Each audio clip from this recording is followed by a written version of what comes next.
Don't forget to like the video, share your thoughts in the comments, and subscribe to stay updated with our latest stories.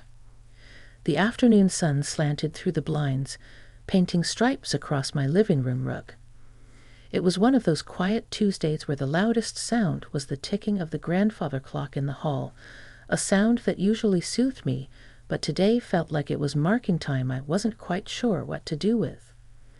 My kids are grown and scattered across the country, and since Richard passed 3 years ago, the house often felt too big, too quiet. I'd just finished my lukewarm tea and was debating whether to tackle the rose bushes or succumb to a nap when I heard the familiar rumble of Carol Harrison's SUV next door. Carol and Tom were good neighbors, the kind you could rely on for a cup of sugar or to keep an eye on the place when you were away. I knew their youngest, Liam, was visiting. He was in his late 20s, I guessed, a software engineer living somewhere on the West Coast. I'd seen him around during holidays over the years, a polite but quiet young man, always seemed a bit lost in his own world. Later that evening, the neighborhood association was hosting its annual summer potluck down at the community park. Usually, I'd bring my famous potato salad, make small talk for an hour, and head home. It was part of the suburban ritual. Tonight felt different, though. Maybe it was the lingering quiet of the afternoon, or maybe just the desire for some human connection that wasn't filtered through a phone screen. I decided to go. The park was buzzing with activity. Kids shrieking on the playground, adults gathered around picnic tables laden with food, the air thick with the smell of barbecue and citronella. I found a spot on a slightly less crowded bench, near the edge of the main gathering, under the shade of a large oak tree. I just settled my plate of pasta salad and a burger on my lap when a shadow fell over me. Mind if I join you? Everywhere else seems pretty packed. It was Liam Harrison. He gestured vaguely towards the crowded tables with a small, almost shy smile. Not at all, I said, shifting over slightly. Plenty of room. He sat down, balancing his own plate carefully. He wasn't the gangly teenager I vaguely remembered. He'd filled out, his shoulders broad beneath a simple gray t-shirt. There were faint lines around his eyes when he smiled, eyes that were a surprising shade of green, like moss after rain. We sat in silence for a few moments, the comfortable kind, listening to the cheerful chaos around us. I noticed his hands, long fingers, clean nails, the kind of hands that looked like they knew their way around a keyboard, but also maybe a guitar. He caught me looking and tucked them under his thighs, a slight flush creeping up his neck. It was endearing. Your mom's macaroni and cheese is legendary, I offered, breaking the silence. He laughed, a nice sound, low and genuine. Yeah, she guards that recipe like it's a state secret. I've been trying to get it out of her for years. Some secrets are best kept, I smiled. Adds to the mystique. He nodded, taking a bite of the mac and cheese. So, he began, after swallowing, you're Sarah, right? My folks mention you. That's me, I confirmed. And you're Liam. The prodigal son returns. He chuckled again. Something like that. Just needed a break from the city grind. Thought some time back home, some of Mom's cooking, might do the trick. There was a weariness in his voice that hadn't been there moments before, a subtle weight that pulled at the corners of his smile. It was unexpected, that little glimpse beneath the polite surface. We talked easily after that. Not about anything profound, really. We talked about the neighborhood, how it had changed, the ridiculousness of the homeowners association's new rules about lawn ornaments. He told me a funny story about his cat back in Seattle, and I shared an anecdote about my daughter's recent disastrous attempt at baking. It was simple, uncomplicated conversation, yet underneath it, I felt a strange current. It wasn't flirtatious, not in the traditional sense. It was recognition, a sense of seeing someone, and perhaps being seen, in a way that felt unfamiliar but not unwelcome.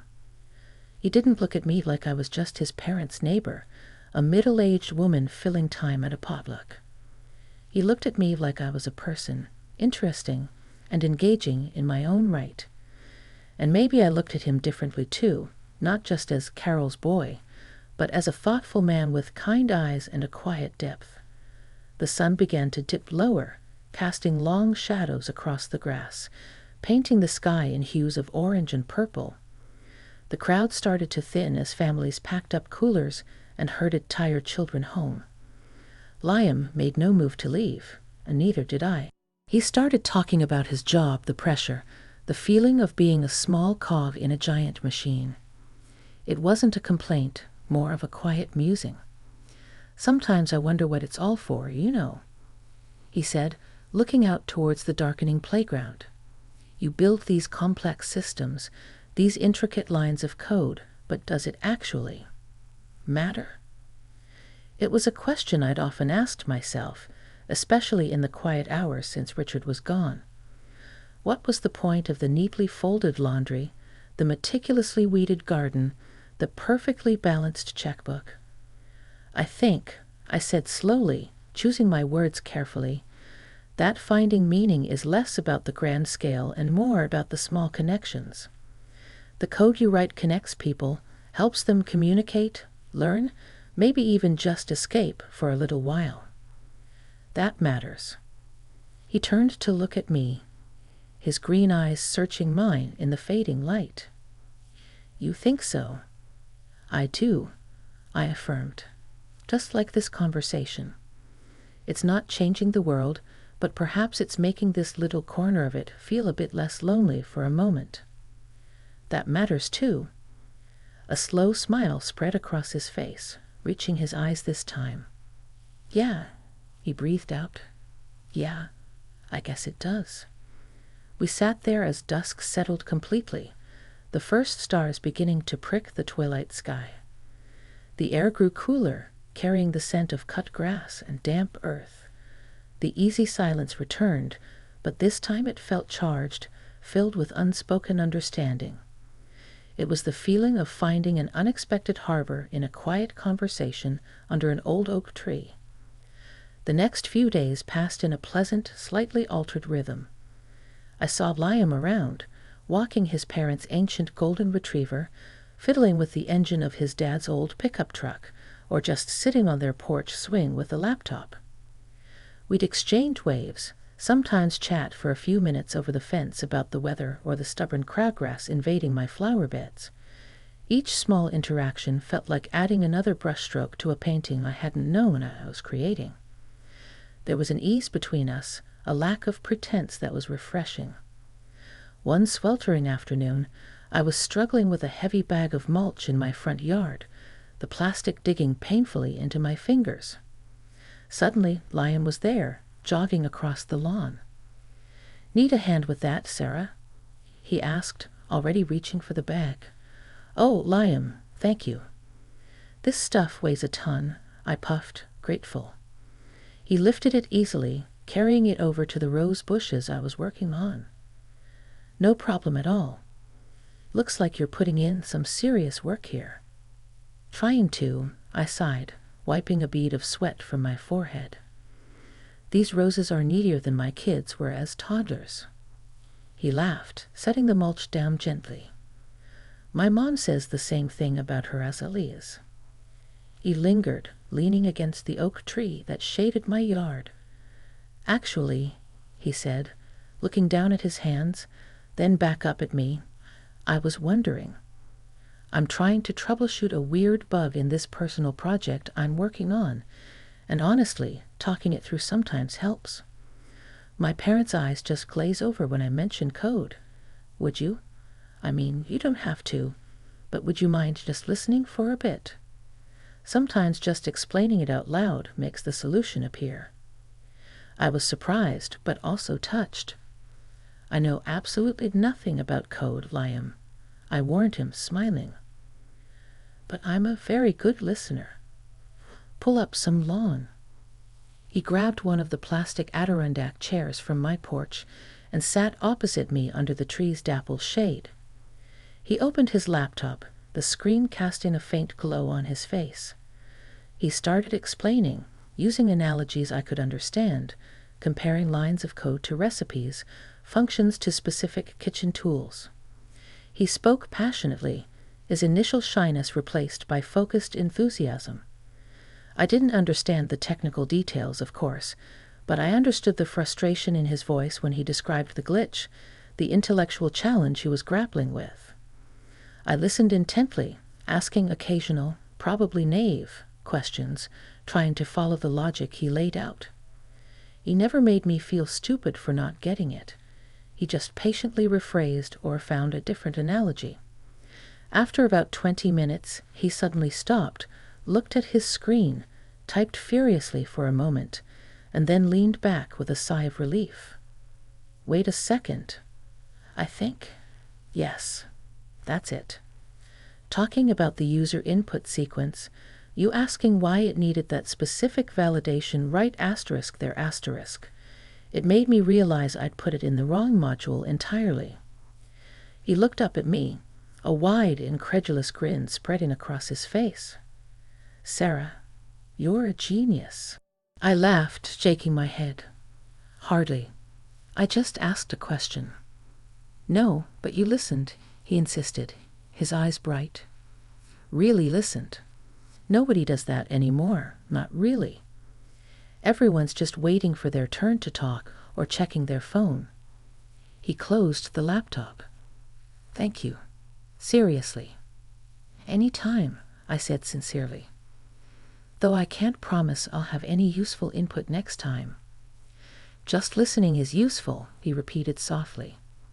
We sat there for a while longer, the earlier ease returning, deepened now by this shared moment of problem-solving, however one-sided the actual solving might have been. He started asking me about my life before Richard, my career in library archiving, a part of my life I rarely spoke about anymore. He seemed genuinely interested, asking thoughtful questions. I found myself opening up, sharing stories I hadn't thought about in years, remembering the satisfaction of preserving fragile historical documents, the quiet hum of the research rooms. It felt good to revisit that part of myself, to see it reflected in someone else's interested gaze. The afternoon shadows lengthened, and the heat began to soften. There was a comfortable intimacy in our conversation, a quiet sharing under the shade of the old tree. It felt like uncovering layers, not just in each other, but within ourselves. A couple of evenings later, Carol mentioned they were planning a small barbecue, just family, before Liam headed back to Seattle in a few days. You should absolutely come, Sarah, she insisted. Keep us old folks company while Liam talks about algorithms or whatever it is he does. I hesitated for only a second before accepting. The thought of spending another evening in Liam's quiet, thoughtful company was surprisingly appealing. The barbecue was relaxed, just Carol, Tom, Liam, and me on their back deck. Tom grilled burgers, Carol fussed over the side dishes, and Liam seemed more relaxed than I'd seen him, laughing easily at his dad's terrible jokes. As twilight deepened, Tom and Carol went inside to tidy up, leaving Liam and me alone on the deck, nursing our drinks. The tiki torches cast flickering shadows, and the scent of grilled food mingled with the sweet fragrance of Carol's night-blooming jasmine. You know, Liam said, breaking the comfortable silence, that conversation we had the other day under your tree. I nodded, looking out at the fireflies starting to blink in the yard. It meant a lot, he continued, his voice low. It's been a weird couple of years for me. Work, life, everything felt kind of hollow. Coming back here, I didn't expect much beyond nostalgia and decent food. He paused, swirling the ice in his glass. But talking with you, it's different. You don't try to fix things or offer platitudes. You just listen, and you see things. I turned to look at him. His profile was etched against the soft glow from the house, his expression serious, vulnerable. Maybe it's because I'm at a point in my life where I appreciate genuine connection more than easy answers, I said softly. Life teaches you that the platitudes wear thin pretty quickly. He met my gaze, his green eyes seeming very deep in the torchlight. You make things feel less hollow. The air between us felt suddenly charged, thick with unspoken emotion. It wasn't uncomfortable, but it was potent. It was the culmination of shared glances, quiet conversations, unexpected moments of understanding. There was a magnetic pull, a recognition of shared loneliness, perhaps, or simply a profound, unexpected empathy. He leaned forward slightly, his hand resting on the armrest between us. I could feel the warmth radiating from him. My heart was beating a little faster, a forgotten rhythm. This was uncharted territory. He was my neighbor's son. I was old enough to be, well, significantly older, yet the connection felt real, untainted by those labels, existing purely in the space between us under the jasmine-scented sky. It was terrifying and exhilarating all at once. He didn't move any closer, didn't break the gaze. His eyes held a question, but also a deep respect. It wasn't the predatory look you sometimes got from men, regardless of age. It was open, uncertain, almost reverent. In that moment, I felt seen not as a widow, a neighbor, or an older woman, but as Sarah, a person with her own history, her own quiet strength, her own capacity for connection. He reached out very slowly, and his fingertips brushed against the back of my hand resting on the chair arm. It wasn't